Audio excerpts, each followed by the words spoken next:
Hello again. We're doing hair colors today and on different kinds of images. That's the number one question I get asked is how to color hair. I can't get the hair right. It's just not working for me. So I decided to make a few different videos. I already have a few out there you may not have seen of different hair types and hair colors. I'm mixing it up a little bit today. I'm using some different colors and I'm using a little bit different stamps than I might have normally used. Question that I get a lot is how do I color hair that isn't, drawn with a lot of lines or a lot of curls? I don't know where to shadow, I don't know where to shade. I take a very general look at the stamp and I kind of just figure out how I want it to look overall. These cute little stamps, all of these that I'm using in this video are Build Malarna, and I apologize if I don't say that correctly. They're really cute stamps. Their hair is drawn very nicely. It's just that sometimes they don't have as much lines as some of the other stamps you might see, or with as many curls that kind of pull away, which kind of give you guidelines on how to color. So I picked a couple different of these images to color today, and I'm just going to show you some that I've already colored up and how I did them with different hair colors. And this little girl's name I believe is Mimosa, and she's pretty cute, but she has hair that has a lot of open space in it, and I know that that's scary to a lot of people, and they tend to kind of just outline the hair and then shade the whole center. You don't want to do that. You want to kind of bring in some of those colors all around the hair, all around the head, to create movement and depth in the hair. You don't just want to outline and then have the rest of the hair light. You can still use 3 or 4 colors. You can go up to 5 colors if that's your preference, but at least use 3. On these two images I used the exact same colors with the exception as I added one on here. I wanted kind of a redder auburn brown looking hair, so I've used some of the red browns in the earth tone family. E17, E13, and E53 is what I used on here. I used the exact same thing here except that I added E18, and that just gave me a little bit of a darker tone. So by adding one more marker I got 2 different hair looks. Here it's a much darker reddish brown, and here we've got a lighter tone. Keep that in mind again. If there's a color combo that you have that you like for your hair, try adding in a dark or a super light color to vary it up. That way it gives you a couple more looks than just the normal that you might usually use. Pull out that darker tone and add some darker highlights into the hair to break it up. This one here uses E35, E33, Y21, and E53. Same thing here, except I added E51 to the mix and I took out the Y21. It just gives a little bit of a softer brown look. This one has a little bit more of golden tone in it. So again, by mixing and matching, I took out the yellow, the Y21, and instead added E51 into this one.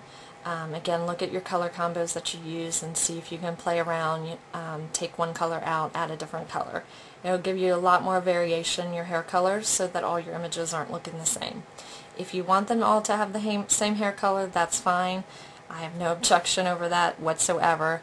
But if you're looking to, break it up a little bit, take those colors and see what you can add or see what you can subtract to bring different colors in. Let's color up one of these. Before I start coloring, I want to show you 2 different ways also that I do the hair on these. For this one, what I've done is I've kept the back, the crown, all the way around darker, and then I've kept that center portion open to the light. Again, I brought the darker in as it comes closer to her face, and a little bit in towards her pigtails or braids in that center portion as it comes out of the bow is also dark, and then light on the ends where the light might hit. On this one I did a little bit more of a ombre look, and that just means a color fade. So I went from dark at the crown to medium to light all the way from the top of her head down, and I kept that consistent. And then on the braids I did kind of what I did up above on this one, where I kept some of the darker tones in the center of the braids and the lighter tones on the end. It doesn't really matter if you have, a certain preference that you like. These are just 2 ways that I like to do it. This is a very soft look. going from dark to light, but if you want to bring in a little bit more contrast and highlights, you can bring in some of those darker colors in towards that part that she has and in towards the head. And these are the colors that I'm using. Let me zoom out a little bit. E34, E35, E53, and E51. And then at the very end I'm going to add in some E37 just to show you how you could add another color to darken this hair color up. So we're going to color her in the ombre effect and bringing a little bit of the dark down into her pigtail. Again, I start with my darkest color, which is E35. So with the ombre, you're basically doing the dark, mid-tone to light. And this is a very easy technique if you're worried about where and how you should shade. It will still give depth to the hair and create movement in the hair. It just frees you up from worrying about exactly where to place the color. And then I'm going to go in here where her ponytail kind of comes together and out that side. A little bit up here. That was E35. Now I'm taking E34 and I'm just going to bring that color in down towards her face more.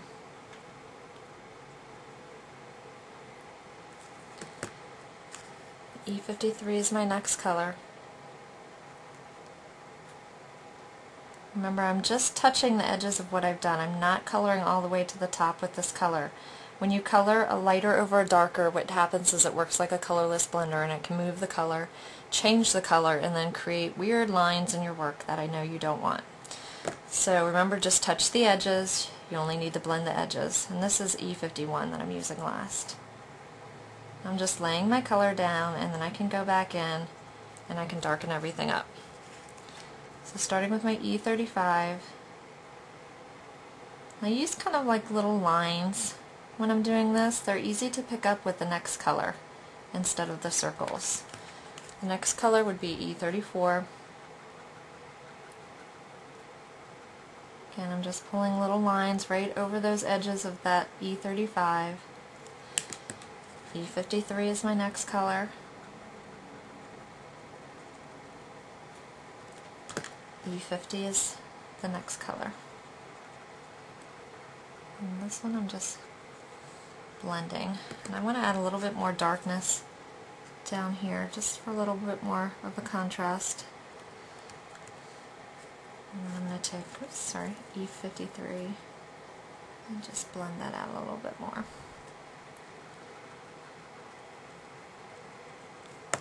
And then taking E50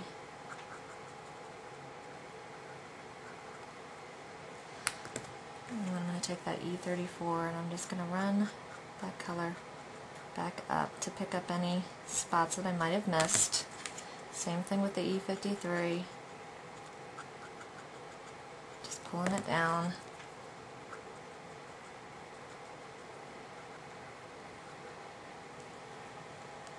And there you have her hair. Let me go a little wider there. Now if you wanted to really darken this up, what you could go ahead and do is bring in E37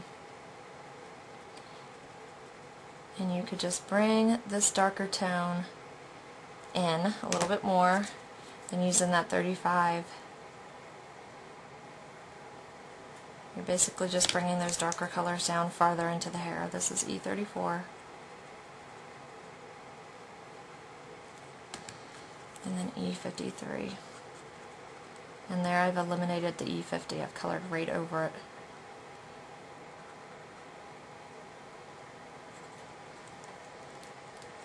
And now you've got a much darker tone color. So by adding one color and subtracting the lightest color, I've gone from a lighter to a darker. Now if you eliminated the E35 and start with E34, again subtracting one of those colors, and keeping the other colors the same, so E34, E53, and E50, you have a much lighter toned version. Remember, with hair you can kind of mix and match those colors. Don't be afraid to pull one out. Even pull out, one of the E's and add a yellow tone like a Y21 or a YR20, which is a very soft kind of buttery yellow, if you want some more golden tones in the hair. Really play with it. And remember, there's no real rules with the hair. You can't really mess it up. The best tip that I can say is really use at least 3 colors and make sure your hair has dimension and depth. Here on both of these, you know, we colored the ombre way. We did not do like this one where it brought some of the darker tones down into the face. You can do either or. This is a little easier, especially for those of you that are just starting out with hair colors. It's very simple, very easy, and try those different color variations. You know, you could have colored her in the black hair. You could go for redder tones like I had done on this one here. This color is E17 and then E13 and E53. You know, if you want a little redhead girl. So, you know, really try and mix and match. And again, you know, it should not be stressful. Practice, you know, on some scrap paper, some different heads. You stamp out some different head images and have fun with it. So I hope some of these tutorials today have helped you a little bit. Thanks so much for stopping by.